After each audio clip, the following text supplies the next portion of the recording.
Bueno, iniciamos la clase segunda parte del análisis al libro del profeta Isaías.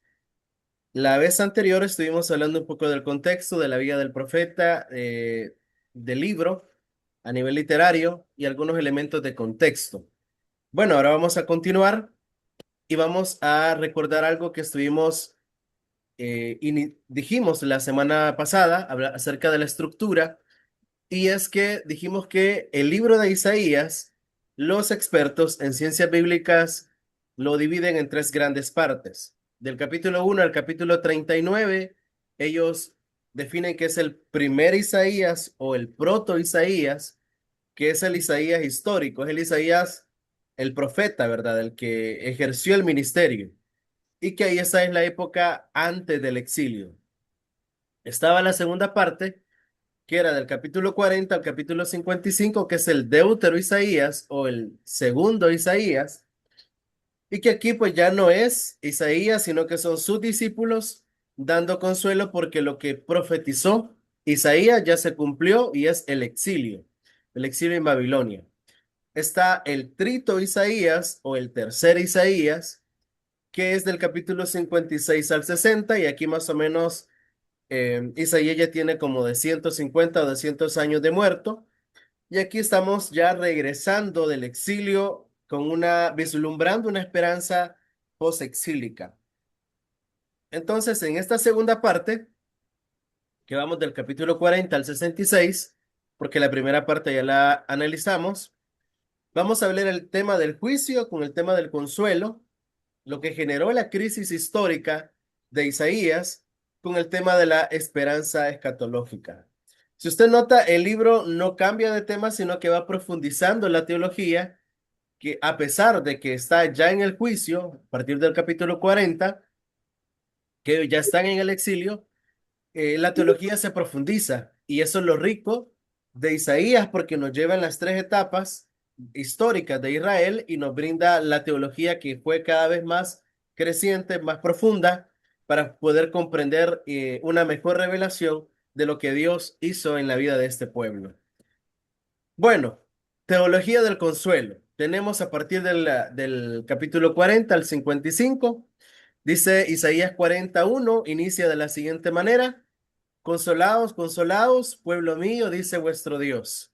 Ya eso nos ubica, insisto, época después ya estando en el exilio. Y evidentemente este inicio del libro ya nos dice que hay sufrimiento, que hay dolor, que muchos han perdido sus seres amados, que están fuera de su tierra, que el templo ha sido destruido, que ya no tienen identidad étnica, es decir, identidad de pueblo, sino que ahora están en un pueblo extranjero, los sobrevivientes, porque la gran mayoría ha muerto y una pequeña parte quedó en las ruinas de Israel, que normalmente eran los más pobres y un grupo muy pequeño. Entonces, ahora viene Dios a través de los discípulos de Isaías, que ya lo aclaramos, a dar ánimo, a dar consuelo a su pueblo. Y esto ya nos está hablando de un Dios que acompaña, de un Dios que, aunque lo que estemos viviendo son las consecuencias de nuestros actos, aunque estemos viviendo sea el juicio de Dios, Dios siempre acompaña. Eso nos muestra Isaías, que no dejó a su pueblo, aunque a pesar que éste estaba ahí, porque estaba siendo castigado. Entonces, vemos a un Dios que está por encima de la historia, es decir, esa comprensión de que Dios había sido derrotado, porque esa era la concepción, ¿verdad? Cuando un pueblo era sometido por el otro, la mentalidad cultural de las divinidades decía que ese Dios había sido derrotado por el Dios del otro pueblo. Pero Isaías nos muestra de que no, que Dios está por encima del sufrimiento, por encima de las circunstancias, sigue gobernando, sigue dando ánimo. Y es interesante porque esto que acabo de mencionar, porque dice Isaías 45:1, así dice Jehová a su ungido, a Ciro, el cual tomé por su mano derecha para sujetar naciones delante de él y desatar lomos de reyes para abrir delante de él puertas y las puertas no se cerrarán. Ve a quién le está llamando ungido, Dios. ¿A quién le está llamando ungido el libro? Le está llamando ungido a Ciro, un dios, un rey pagano que era el que Dios había usado como verdugo de Israel. Eso chocaba totalmente con la mentalidad del pueblo israelita, del pueblo judío, porque eso es como que yo le dijera a usted hoy que alguna persona, ¿verdad?, le esté haciendo, no digo que así es, solo pongo el ejemplo, que alguna persona que a usted le esté haciendo sufrir, que sea su enemigo, de repente Dios le diga, ese es mi instrumento, ese es mi ungido. Y usted se queda como que, este es mi enemigo, ¿verdad? ¿Cómo que es el ungido y el instrumento de Dios? Pues así o más chocante era para los judíos, que Dios estaba usando la vida de Ciro. No es que Dios había sido derrotado, como era la mentalidad, insisto, sino que Dios había utilizado a Ciro para castigar a su pueblo. Y bueno, luego se desarrolla lo que algunos de ustedes muy bien mencionaban, ese, ese título, ese personaje un poco oscuro, extraño, que era el siervo de Yahvé, siervo sufriente. Y que a partir de esto Isaías redefine lo que significa salvación, porque salvación, como ya lo he explicado en otras ocasiones, salvación para la mentalidad israelita significaba salvarlos de sus problemas, de una situación económica, de una situación de guerra, de una situación de enfermedad. Eso entendían ellos como salvación. Ellos no vislumbraban la salvación como algo que iba a pasar en la eternidad, porque esa idea aún no había sido profundizada. Aunque ya habían algunos elementos teológicos, no era una idea ya dada como para nosotros hoy. Pasa lo contrario, ¿verdad? Para nosotros cuando hablamos de salvación, solo lo entendemos en términos de eternidad, pero la salvación es algo integral, involucra el ahora y el después, el presente y el futuro.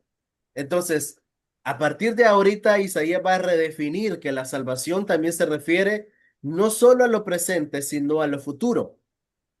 Y a partir de ahí, los capítulos del 42 en adelante van a tener algunos cantos. Esos son cantos poéticos que por eso se cantaban, se declamaban y que hablaban de un siervo un poco extraño. Entonces, la pregunta que se hacían los teólogos y que se hacen los teólogos cuando analizan estos cantos ¿es Israel el siervo sufriente?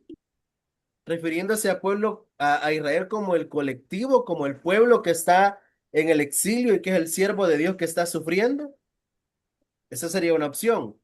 ¿Es Israel, perdón, es el siervo sufriente, el remanente fiel, aquel grupito más reducido del pueblo que había permanecido fiel pese al exilio? ¿Será ese el siervo sufriente?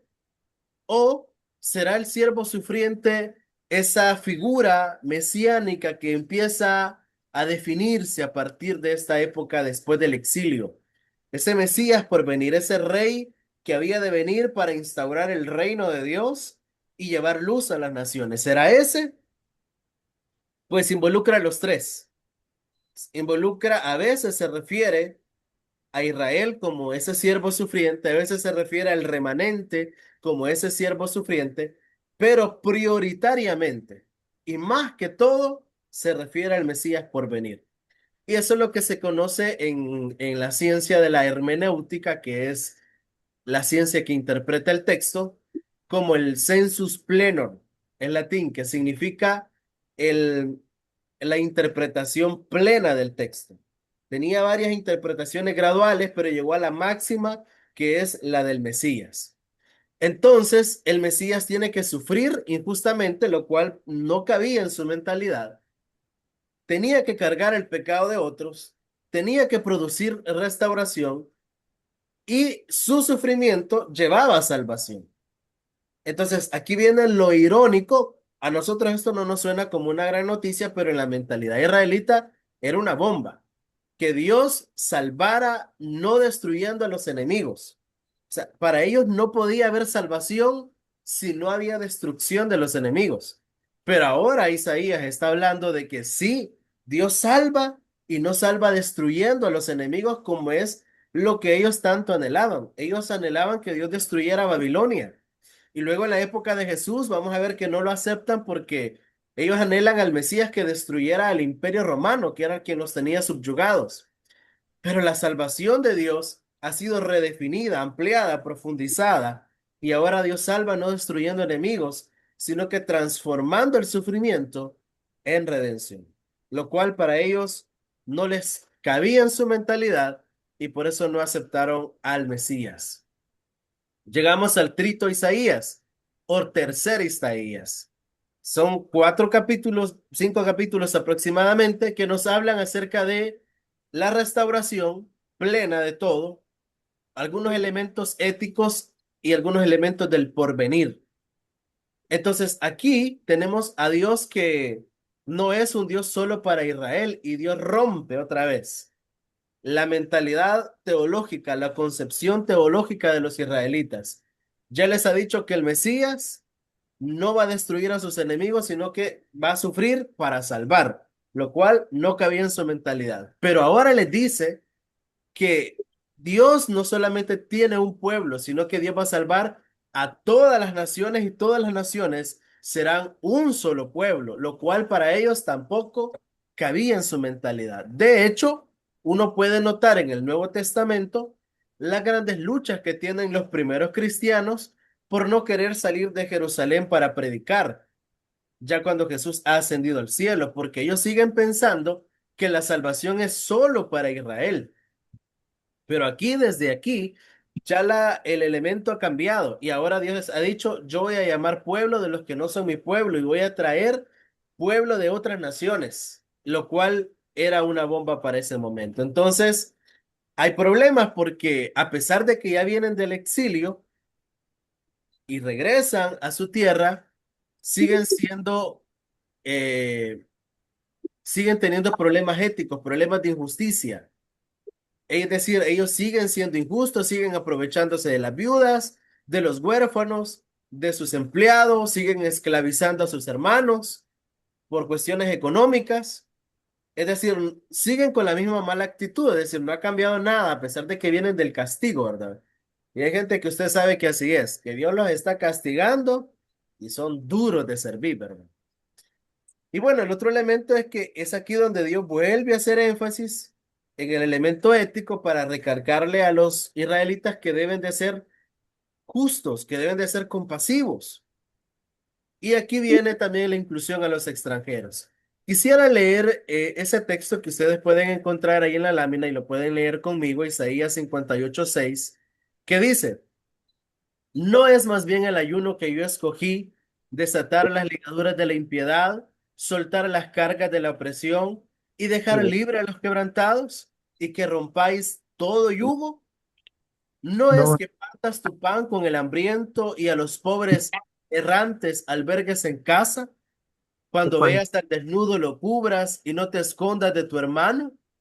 Entonces nacerá tu luz como el alba y tu salvación te dejará ver pronto e irá tu justicia delante de ti y la gloria de Jehová será tu nuestra respaldo. guardia. Aquí usted puede notar que ese es el llamado de Dios para este pueblo que regresa del exilio, pero que no ha aprendido la lección, que sigue siendo injusto. Uno quiere espiritualizar esto y uno dice, quitar las ligaduras espirituales, quitar los yugos espirituales, sí, pero también habla de ligaduras reales, de gente que estaba siendo encadenada, esclavizada por los ricos, por los políticos, por el que se creía dueño de la tierra. Por eso también se está, no solamente elementos espirituales, sino elementos puramente económicos y reales, ¿verdad? De la vida física, material. Y bueno, algunos aspectos arqueológicos, esto les va a parecer interesante, por lo menos yo espero que así sea. La arqueología bíblica. Esta es una de las ciencias dentro de lo que se llama en el gran mundo de las ciencias bíblicas está la ciencia de la arqueología bíblica. ¿Qué es la arqueología bíblica? Bueno, es la disciplina, es una ciencia que estudia contextos históricos, culturales, materiales del mundo bíblico. Hace excavaciones, analiza artefactos que encuentran y estudios profundamente textuales. Entonces, hay gente que se dedica en la arqueología, que es una ciencia, hay arqueólogos que se dedican a esto, a investigar, a excavar, tratando de encontrar algún elemento de la Biblia. Entonces, en 1947, en las cuevas de Qumran, eso en Mesopotamia, fíjense esto interesante. Un joven en este mundo mesopotámico, en esta época, 1947, buscaba una cabra porque su familia se dedicaba al cuidado de cabras. Y andaba buscando una por ahí en esas cuevas, en esas grandes rocas, y de repente lanzó una roca sobre una cueva y escuchó un sonido un sonido de cerámica que se rompe. Él entra y va a ver que son rollos, son pergaminos que están ahí. Y eso llevó y llamó la atención de ese momento de camarógrafos, de noticieros y especialmente de arqueólogos bíblicos, de arqueólogos que se dedican a investigar el mundo bíblico. Y ahí se encontraron múltiples rollos muy antiguos de la Biblia. La Biblia para esta época ya estaba escrita, ya estaba compilada, pero se encontraron copias más antiguas todavía que de las que se tenían en ese momento y de las que habían conformado la Biblia. Se lo voy a explicar de una manera quizá un poco más sencilla. Cuando la Biblia se escribió, se hizo a base de copias de pergaminos, de manuscritos, de los que se tenían. Algunos de mayor antigüedad, otros de menor antigüedad. Pero llegó un punto donde la Biblia se compiló, se editó, ya se tenía la Biblia, se leía, se predicaba en ella, pero de repente se encuentran copias de algunos libros de la Biblia, de algunos textos de la Biblia, que eran mucho más antiguos de los que se tuvo de base para escribir o para compilar a la Biblia. El ejemplo de eso es el rollo de Isaías, que el rollo de Isaías, lo maravilloso es que está completo.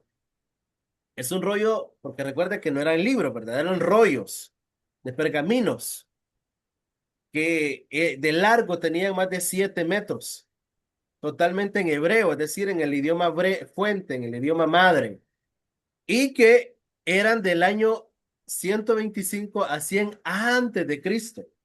O sea que este rollo de Isaías, un grupo de judíos lo escribió y antes de que Jesús se encarnara y naciera en este mundo. Desde esa antigüedad es este rollo, pero no había sido descubierto hasta el año 1947. Entonces, vea que nos referimos a un rollo muy antiguo, que incluso ya la Biblia había sido compilada, incluso es más antiguo que el nacimiento de Jesús, pero que ahí había estado reservado. ¿Qué es lo interesante de esto? Que cuando este libro se toma y se compara con el que se tenía cuando se escribió la Biblia, no hay variables. Es casi idéntico. Los especialistas hablan de que en un 98 a 99% es el mismo libro de Isaías. ¿Qué quiere decir esto? Que a pesar de que el texto masorético, que así se le llama, que es el que se utilizó de fuente para escribir el Antiguo Testamento de nuestras Biblias, que es de una antigüedad menor, que cuando se compara con este que es más antiguo, no hay variables. Entonces eso quiere decir que eso que la gente dice, ¿verdad? No, la Biblia la han manoseado, la Biblia le han puesto y le han quitado, le han agregado y toda esa falacia que la gente dice es mentira. Porque cuando se descubre un rollo mucho más antiguo del que se utilizó para escribir la Biblia, sigue siendo idéntico, el mismo mensaje, las mismas palabras. Eso quiere decir que los que escribían estos textos era gente que era muy fiel al texto, que escribía tal cual estaba. Entonces, eso nos da seguridad que lo que nosotros ahora tenemos en nuestras Biblias es realmente la palabra de Dios. Es realmente el mensaje que Dios tenía para nosotros. No lo han cambiado, no lo han manoseado. Y este hallazgo es una evidencia de eso. Esa que se ve en la imagen es las cuevas de Qumran y esos son algunos rollos que se encontraron, algunos pergaminos, no solo de Isaías, ese es el único libro que está completo. Hay muchos más libros y también hay un dato interesante, que hay libros todavía hay rollos, perdón, que todavía no han sido leídos porque son demasiado antiguos y no se tiene la tecnología todavía para abrirlos sin echarlos a perder, porque tienen siglos, ¿verdad? Ahorita se está utilizando la inteligencia artificial para hacer una maqueta digital y poder leer esos pergaminos sin desenrollarlos y sin destruirlos. Pero bueno, se los dejo ahí como dato interesante de las ciencias bíblicas. Pasemos, ¿cuál es la relevancia de Isaías actualmente? ¿Por qué es importante leer Isaías hoy? Bueno, porque nos invita a vivir y a ver una realidad que nosotros siempre vivimos, una realidad de juicio, una realidad de promesa y una realidad de consuelo. Las tres etapas las pasamos a nivel individual y como pueblo de Dios. Y en medio de todas esas tres etapas, Dios está presente. Dios no nos deja, Dios no nos abandona. Aunque por un momento experimentamos la mano dura de Dios cuando es el juicio, pero siempre llega consuelo y siempre nos da promesa. Entonces, eso quiere decir que Dios sigue actuando en toda la historia. Cuando uno mira esta historia convulsa, ¿verdad? De guerra por aquí, guerra por allá, terremoto que hace poco ocurrió lamentablemente en Venezuela, cuando uno escucha esos elementos trágicos, la gente se puede preguntar, ¿dónde está Dios? Pero Dios siempre está. Dios está sentado en su trono gobernando.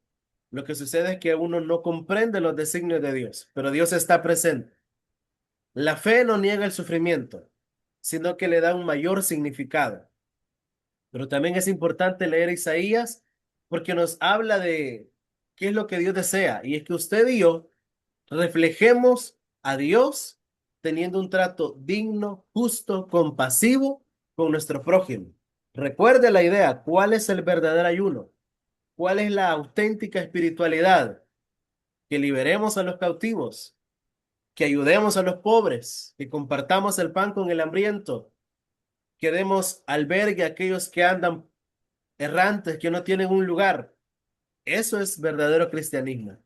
Entonces, la esperanza no es evasión, sino compromiso de una transformación. Y finalizamos con este texto maravilloso que dice Isaías 65:17. Porque yo crearé cielos nuevos y tierra nueva, y de lo primero no habrá memoria, ni más pensamiento vendrá. La promesa del reino pleno de Dios, la promesa de cuando Dios restaurará este mundo plenamente y reinaremos con él. Lo que también dice el libro de Apocalipsis, vi descender la nueva Jerusalén, donde reinaríamos con el Señor. Esa es la promesa que nosotros estamos esperando los cristianos, la venida para el reino pleno del Señor. Esa es nuestra esperanza, que esta vida no es el final, sino que hay una promesa. Y con ese elemento cierra Isaías, dándole esperanza a todos los tristes, sufrientes después del exilio. Y esta es la esperanza cuando uno pierde un ser amado, cuando uno no le encuentra sentido a la vida, cuando uno tiene mucho sufrimiento en esta vida. La esperanza es que hay una vida venidera, que no habrá más llanto, no habrá más dolor, que es nuestra esperanza y nuestra confianza. Bueno, mis estimados.